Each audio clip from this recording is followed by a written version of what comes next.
Hi everyone and welcome back. Today, because we have just entered the astrological sign of Aquarius, I'm doing a special excerpt from my online course, The Sacred Year. And the Sacred Year kind of leads you through all of the rhythms, the Gaian and the cosmic rhythms of 2015. My students over there get several trainings a week from me. This is an excerpt from one of the trainings that I've put together for them, specifically an excerpt from the class that's for January 22nd through 25th. So what we see going on in the heavens at this time is that the sun has just entered Aquarius. The sun did that on Tuesday, just before daylight, Eastern time. And this week, later this week, Thursday, Friday, Saturday, Sunday, the moon rolls through the signs of Pisces, Aries, and Taurus. The new moon cycle started on Tuesday just after the sun entered Aquarius as well. And so we're now in a beginning waxing time of the year. Also, on Wednesday, we found that the Mercury went into a retrograde cycle then, and we talk about all of this in the Sacred Year in more detail. One of the special things that we do over there is we correlate and we associate and we learn about the astrological time periods that we're going through by looking at a correlation to the tarot. And Aquarius, as one of the signs of the zodiac, this is essentially a zodiacal month, so we've just entered this zodiacal month of Aquarius now, is very heavily associated with the major arcana card in the tarot known as the star. The star card is explained in detail in many of my other trainings, but essentially it's a time sort of in the middle of a time of darkness, like, the winter months that we've all been experiencing in our year in the Northern Hemisphere. So in the middle of the winter, you get sort of an energetic burst of hope when we enter the sign of Aquarius, which is kind of the crossover sign and shows us the way back to the spring. It's a time of renewed inspiration, and it's got a very calming energy about it. And the task of the star as an archetype is to renew that hope in the querent. So today what I wanted to excerpt for you was a tarot reading that you can do for yourself during the month of Aquarius to really work with the energies of the month of Aquarius and, spark that hope, spark that inspiration in yourself. Here's a mudra to help you do that. This mudra is going to help you kind of resonate with the frequency of this Aquarian time, this time of renewed hope and activating inspiration. And if you go to the lightforcenetwork.com, you'll find this mudra described there as the pyramid mudra. So I'm just going to read a little bit about this mudra to you. And you can attempt to form this shape with your fingers as you see it on your screen. So they're on Light Force Network. They say about this mudra, there are thousands of mudras that you can practice to change the psychoenergetic frequency of your body and mind. And that's essentially what we do with all sorts of mudras and energy activations in the Sacred Year as well. So really good description of what is going on physiologically and energetically when you form a mudra shape with your hands and fingers. You are literally changing the psychoenergetic frequency of your body and mind. Of the pyramid mudra pictured here, she says, the pyramid mudra is special. This mudra has a historical reference in ancient wisdom teachings from Egypt and also in China and India and Tibet. The Great Pyramids were not built as tombs, although the royalty of the time was buried in many of them, but as spiritual initiation places based on the alignment of cosmic energies of the time. Ancient yogis also knew the benefits of mudra, and they often held these hand positions in meditation as a means to connect the divine consciousness with the infinite and to raise it from the mundane.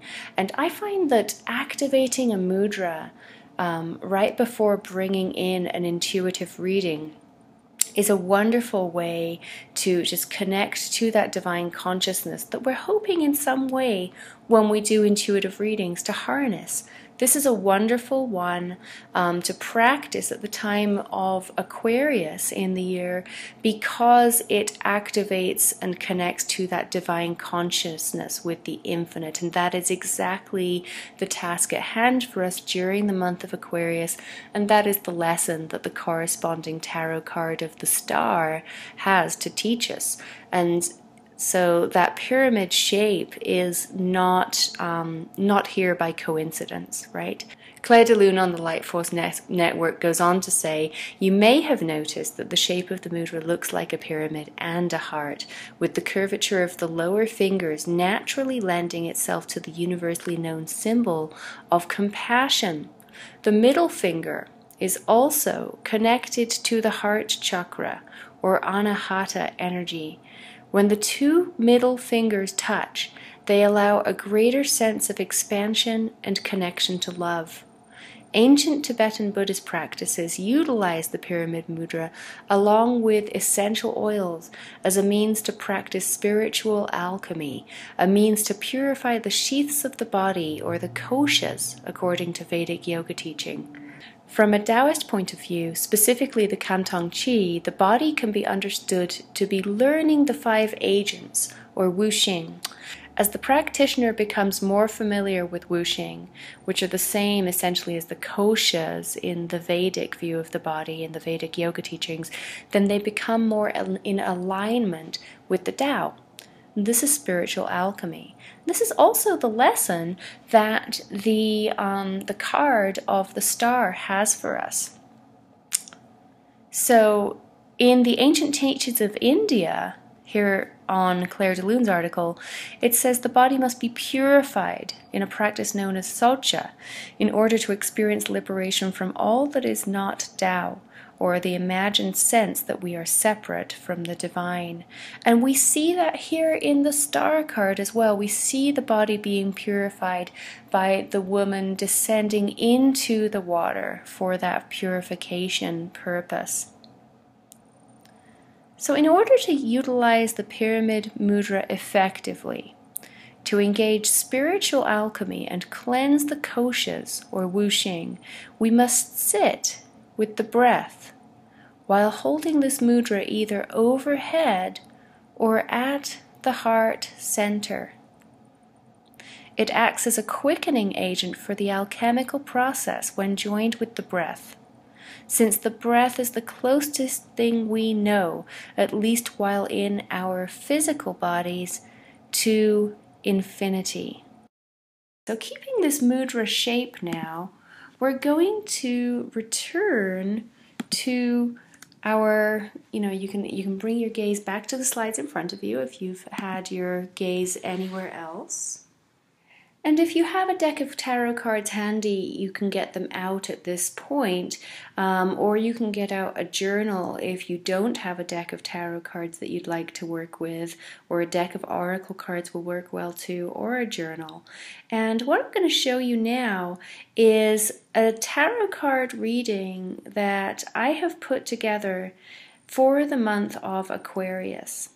And basically we have a body, mind, spirit level to this reading in the 3 rows here. The top row of cards that you're going to lay out, and you can lay out tarot cards in any order that you would like, with any method of shuffling that you like in my trainings always, but especially in the sacred year. And because I wanted to be personal for you guys. That top row of cards, all 3 of those cards represent a level of hope and inspiration and guiding stars. So just like in the star card, we see the woman looking up to the heavens, specifically very often to the constellation of the Pleiades, which we do see in the Northern Hemisphere at this time of year. So the stars in this constellation represent inspiration and guiding stars to the figure in this card. So as you lay out these top 3 cards, and again, you can do these layouts in any way you like, you want to be focusing on what gives you hope, what gives you inspiration, and what are your guiding stars. The next row down is more about coming into the center of your being, into your heart. This is how that hope and inspiration level connects in to ground in your body and manifest into something very aligned and very positive for the month of Aquarius. So the question you're going to be asking as you lay out the middle 3 cards, well, there's 2 questions there that I've suggested you ask as you lay out these cards or as you prompt yourself in any journalism exercise you're doing. And the questions are, where is my heart at home? Or where my heart is at home, what is that? What cards represent that? Where my heart is at home. And the second question is, how do I connect to what is important and comforting? So how do we bring that inspiration and hope in and connect to the heart center? That's what that middle row there is all about. And you can get some really great answers here in a tarot reading. The bottom row here, the question here is more to do with grounding and manifesting in the physical. So the important thing to do with that hope and inspiration and that connection to the guiding stars in your life is to allow it to ground you and reassure you and comfort you. Okay, so that's how we're going to ground inspiration. So the questions there for that bottom row are, what comfort do I allow myself to bathe in? And what reassures me? Okay, now you're probably wondering why there are 3 cards in each of these rows. What I like to do in this reading is I like to kind of review what those 3 things were for the past, for the present, and moving into the future now. And that sort of anchors me in time the way the zodiac month of Aquarius anchors us in this specific time. So you can do the first column, hope and inspiration in the past, where your heart is at home in the past, and what comfort did you allow yourself to bathe in and what reassured you in the past. And then you can move that forward to get the same answers for the same 3 questions in the present in the center row and in the future in the last row. So what you can do with this is you can kind of get a sense of where your hope and inspiration is guiding you to go in the future and throughout the month. Where have I been? Where am I at now? And where am I going? So you get all of that from this reading for the month of Aquarius as well. So hopefully you enjoy that reading and it works for you. I would like to just really quickly remind everyone that we do have the Sacred Year on sale for $29 a month. And that's including some bonuses that you see here on the screen in front of you.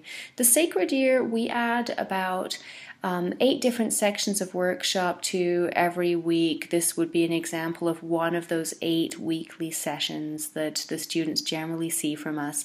And the sessions lead you through the year not only with your intuitive practice, but also with your energy work practice to really align your frequencies and vibration in a very harmonious way with what is going on with the cosmic frequencies and vibrations and the Earth's own rhythms as well. So as you got a taste of in this little mini workshop here, we do that with a lot of different things in the Sacred Year. You have a lot more resources for looking at the tarot throughout the year, and for looking at yoga and mudras and energy work throughout the year. And we kind of infuse all of that awareness into what should be a very transformative year of harmonizing what you're doing energetically with what the frequencies are doing around you, the cosmic and the earth frequencies.